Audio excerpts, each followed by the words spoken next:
uh, baik untuk mengenali nasab Nabi Muhammad SAW atau memahami kehormatan nasab secara umum.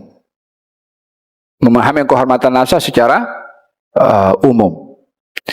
Karena nasab ini marwah seseorang. Menodai marwah seseorang dosa besar. Kata baginda Rasulullah SAW, dua perkara yang boleh menyebabkan kekufuran, yakni dosanya itu hampir kepada dosa kufur. Yang pertama, at-ta'nu fil nasab, menikam nasab orang. Menikam nasab orang, menafikan nasab orang.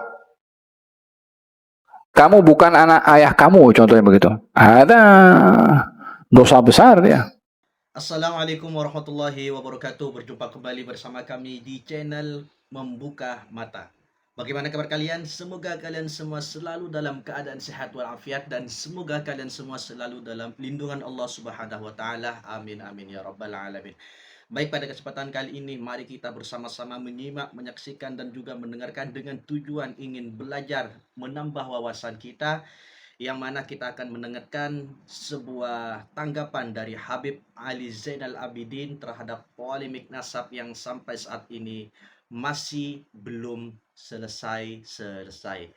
Bagaimana tanggapan beliau, yaitu Habib Ali Zainal Abidin terhadap polemik yang dibuat oleh Kiai Imaduddin? Biar tidak panjang lebar, mari kita mulai videonya dari sekarang.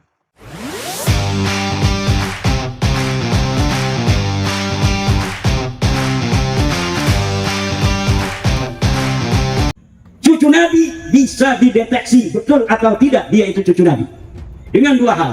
Pertama dengan catatan nasab. Ada yang cara kedua adalah dengan tes DNA. Itu bukan keahlian saya, tapi ada Badan Riset Inovasi Nasional di Indonesia ini yang bisa memeriksa darah seseorang, ingus seseorang, ludah seseorang, rambut seseorang yang mengaku sebagai keturunan dari baginda Nabi besar Muhammad sallallahu alaihi wasallam, kemudian diperiksa di lab. Setelah diperiksa akan ketahuan betul tidak dia sebagai keturunan Nabi. Ada enggak haplo dia sama dengan haplonya Nabi? Haplonya Nabi J1, coba darah kamu di terperiksa, ternyata setelah diperiksa hasilnya haplonya bukan J1 tapi haplonya G. Naon eta haplo G? Eta haplo lain turunan Nabi. Jangankan turunan Nabi, turunan orang Arab aja bukan. Kata Profesor Kain dari Badan Riset Inovasi Nasional, jangankan orang Arab, orang Sumeria saja bukan. Dan setelah diperiksa, mereka dari 5 orang Indonesia dari klan mereka yang sudah tes DNA, tidak ada haplo J1-nya, tidak ada kode genetik daripada keluarga Bani Quraisy, tidak ada kode genetik dari keluarga Bani Hashim, dari keluarga Bani Abi Thalib, dari keluarga Sayyidina Husain. Kalau secara pustaka tidak terbukti, DNA juga tidak terbukti, lalu dengan apa kita harus percaya bahwa mereka keluarga besar, keturunan daripada baginda Nabi besar Muhammad sallallahu alaihi wasallam? Kata baginda Rasulullah SAW, dua perkara yang boleh menyebabkan kekufuran, yakni dosanya itu hampir kepada dosa kufur. Yang pertama, at-ta'nu fil nasab, menikam nasab orang. Menikam nasab orang, menafikan nasab orang. Apa sebabnya? Sebab sabitnya nasab itu bukan dengan DNA. Yang pertama sekali adalah dengan pernikahan yang sah. Itu baru sabit nasab. Namun bagi ahli fiqh tidak dijadikan DNA ini sebagai satu-satunya dalil independen untuk mensabitkan nasab. Mesti dibantu dengan bukti-bukti yang lain.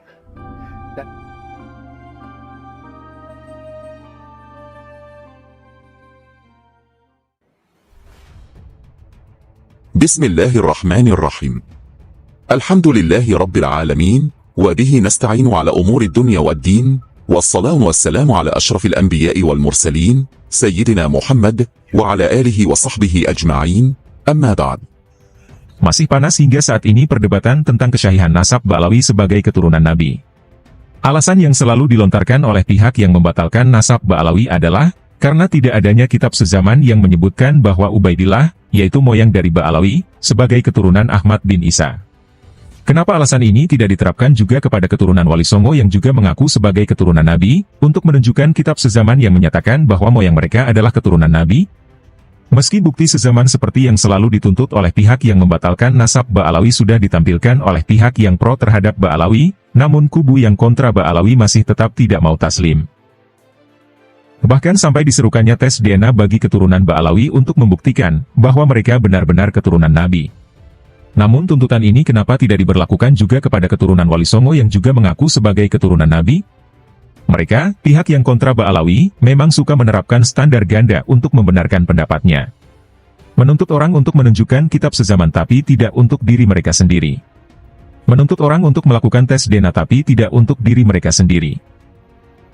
Menjawab tuduhan pihak yang kontra nasab Ba'alawi, salah seorang ulama dari Malaysia, yaitu Habib Ali Zainal Abidin bin Abu Bakar Al-Hamid, memberikan tanggapannya, bahwa menikam atau membatalkan nasab orang adalah termasuk salah satu perkara yang dapat menyebabkan kekufuran. Beliau juga memberikan komentar tentang penggunaan tes DNA untuk menetapkan nasab seseorang. Simak penjelasan beliau berikut ini.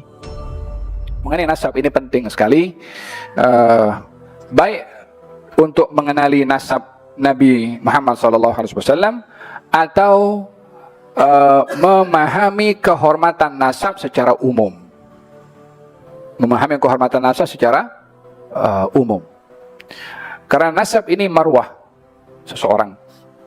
Menodai marwah seseorang dosa besar. Kata baginda Rasulullah SAW, dua perkara yang boleh menyebabkan kekufuran, yakni dosanya itu hampir kepada dosa kufur. Yang pertama, at-ta'nu fil nasab, menikam nasab orang. Menikam nasab orang, menafikan nasab orang. Kamu bukan anak ayah kamu, contohnya begitu. Ada dosa besar ya.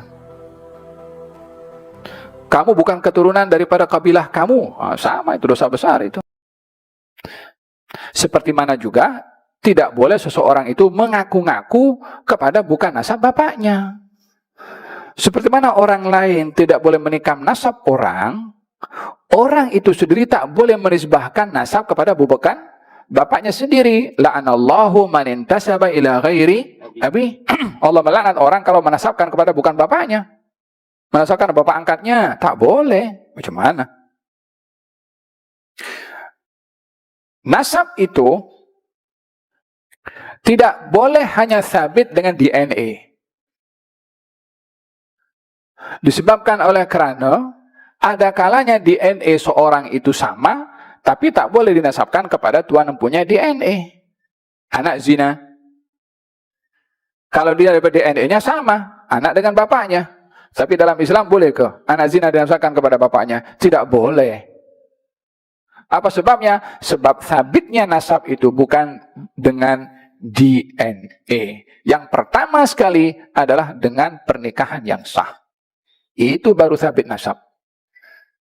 Di zaman Nabi Muhammad SAW ada seorang keluarga kahwin. Si perempuan ini sebelum kahwin dengan lelaki ini pernah berkahwin dengan lelaki yang lain.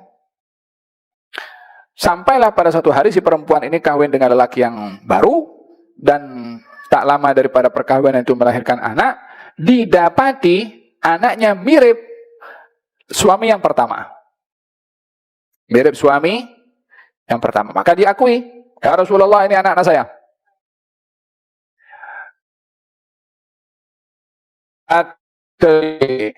Pasangan itu anak-anak saya.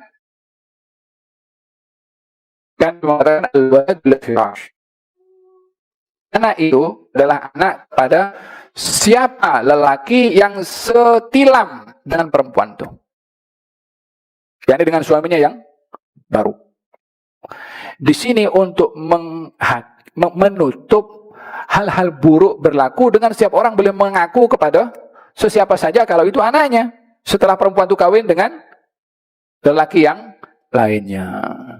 Di zaman Nabi SAW, seorang bernama Zaid bin Harithah kahwin, ada anak namanya Usama bin Zaid. Bezanya Usama kulitnya hitam, Zaid kulitnya putih. Macam mana nih? Ada salah satu cara mensabitkan nasab itu, mensabitkan nasab namanya al-qiyafah. Qiyafah ini sejenis DNA. Tapi kalau DNA sekarang diambil bahagian daripada si anak dan si ayah dan diletakkan dalam laboratorium untuk disamakan atau disesuaikan. Adakah ada kaitan atau tidak? Kalau dahulu ada orang yang ada kepakaran khusus, ahli dalam ilmu qiyafah. Jadi waktu itu Zaid dengan anaknya disuruh berbaring dan ditutup macam dengan kain, tak nampak orangnya, nampak kakinya saja.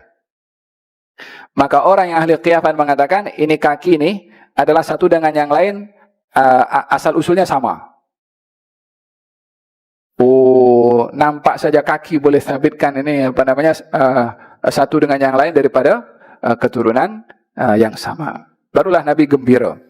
Ini yang dijadikan oleh sebahagian ulama sebagai dalil untuk membuktikan, untuk DNA menjadi dasar dalam pensabitan nasab. Namun bagi ahli fiqh tidak dijadikan DNA ini sebagai satu-satunya dalil independen untuk mensabitkan nasab. Mesti dibantu dengan bukti-bukti yang lain. Dan tidak dijadikan sebagai satu-satunya dalil kecuali dalam situasi yang sangat sukar untuk membuktikan nasab anak. Contohnya keliru dekat hospital letak nama dengan tak tahu semua bayi sama. Yang mana satu anak saya gitu kan. Barulah sini salah satunya adalah menggunakan DNA. Tapi itu sudah ada pernikahan dan seterusnya, hanya keliru yang mana satu anaknya. Ya kan, kadang-kadang berlaku seperti ini.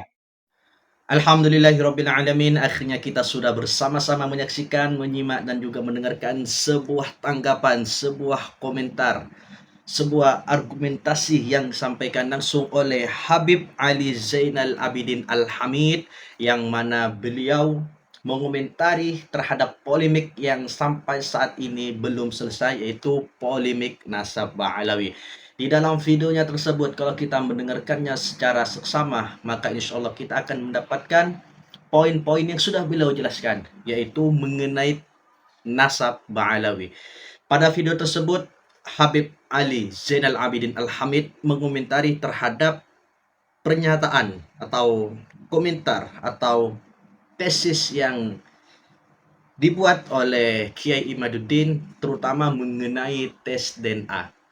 Jadi bagaimana tanggapan para netizen yang budiman terhadap statement atau komentar atau tanggapan yang disampaikan oleh beliau, yaitu Habib Ali Zainal Abidin? Silahkan tulis di kolom komentar. Dan pastinya setelah kita mendengarkannya, penjelasan beliau, pasti kita berada di dua sisi, yaitu di sisi pro dan juga kontra. Dan kalau kita berada di barisan para habaib, maka insya Allah kita akan berada di posisi pro. Tetapi sebaliknya, ketika kita menentang, meyakini bahwasanya habaib atau Ba'alawi itu bukanlah keturunan Rasulullah, atau kita berada di barisan Kiai Imad, Haji Roma Irama, Gus Abbas dan sebagainya, maka kita tentunya berada di posisi kontra. Jadi untuk Anda yang sudah mendengarkan video ini dari awal sampai akhir, apakah Anda berada di posisi pro atau berada di posisi kontra? Silahkan tulis di kolom komentar. Mungkin cukup sekian video pada kali ini. Mohon maaf apabila banyak sekali kekurangan dan kekhilafan, dan saya pribadi mengucapkan terima kasih yang sudah menyaksikan video ini dari awal sampai akhir. Semoga apa yang kita lihat, apa yang kita simak, apa yang kita dengarkan pada video tersebut, kita mendapatkan ilmu yang bermanfaat dan ilmu yang barokah, dan tentunya kita menambah wawasan kita agar pemikiran kita semakin luas. Mungkin cukup sekian video pada kali ini. Untuk Anda yang baru bergabung di channel ini dan merasa channel ini bermanfaat untuk Anda, silakan dukung dengan cara subscribe, di like, di komen, dan di share, agar kalian tidak ketinggalan video-video terbaru dari channel ini. Dan akhirnya, wassalamualaikum warahmatullahi wabarakatuh.